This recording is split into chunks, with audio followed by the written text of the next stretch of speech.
And action!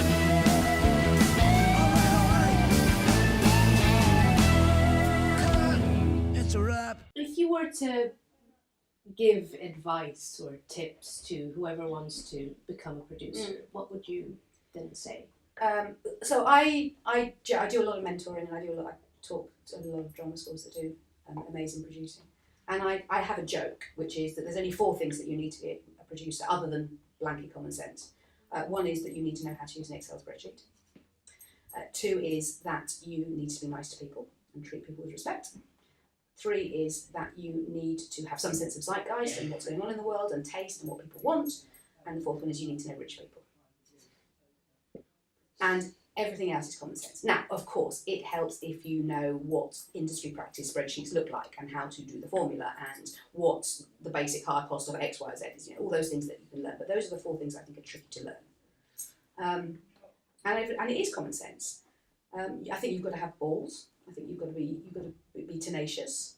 You've got to know what you want and stick to your guns. And because, you know, especially starting out, it's hard. You know, because we're competing with, and there's so many. Even in the 10 years that I've been doing this, well, 8 years since I've been freelance, since I've been out of the chocolate factory, the world is completely different. There's a million people doing it nowadays. You know, I go see shows where the producer is 22 years old. You think, good on them, but how did that happen?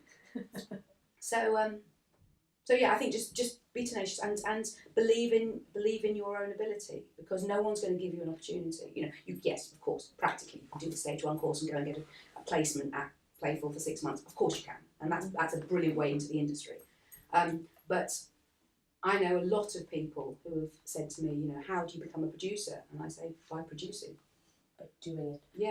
Yeah, because I think, you know, and I know a lot of people who, above the title, produce, so you can see their name and they're doing it, but actually what they're doing is raising money, who desperately want to be more creative in their want to be a creative producer. And it's like, well, then just do it. Yeah. You know, I had no training whatsoever. I mean, I still to this day think, how has this happened? How have the last 10 years gone? How has anyone believed in me enough to give me the money to do this? But you know, I did it because I wasn't going to take no for an answer. Not having trained, did you find it hard to present yourself as a producer? No, because I never did. Because the thing about being a producer, you don't have to present yourself too. You know, it's not like you're going for a job interview. Mm-hmm. So I think, yes, I'm sure if I'd gone to be a line producer at Sonia Friedman's, it would be a different story. But I just got on and did it.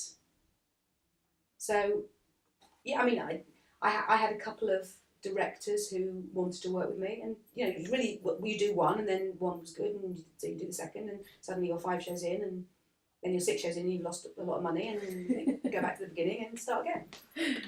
Well, 5 out of 6 is it's not very bad. good It's track not bad, record. yeah.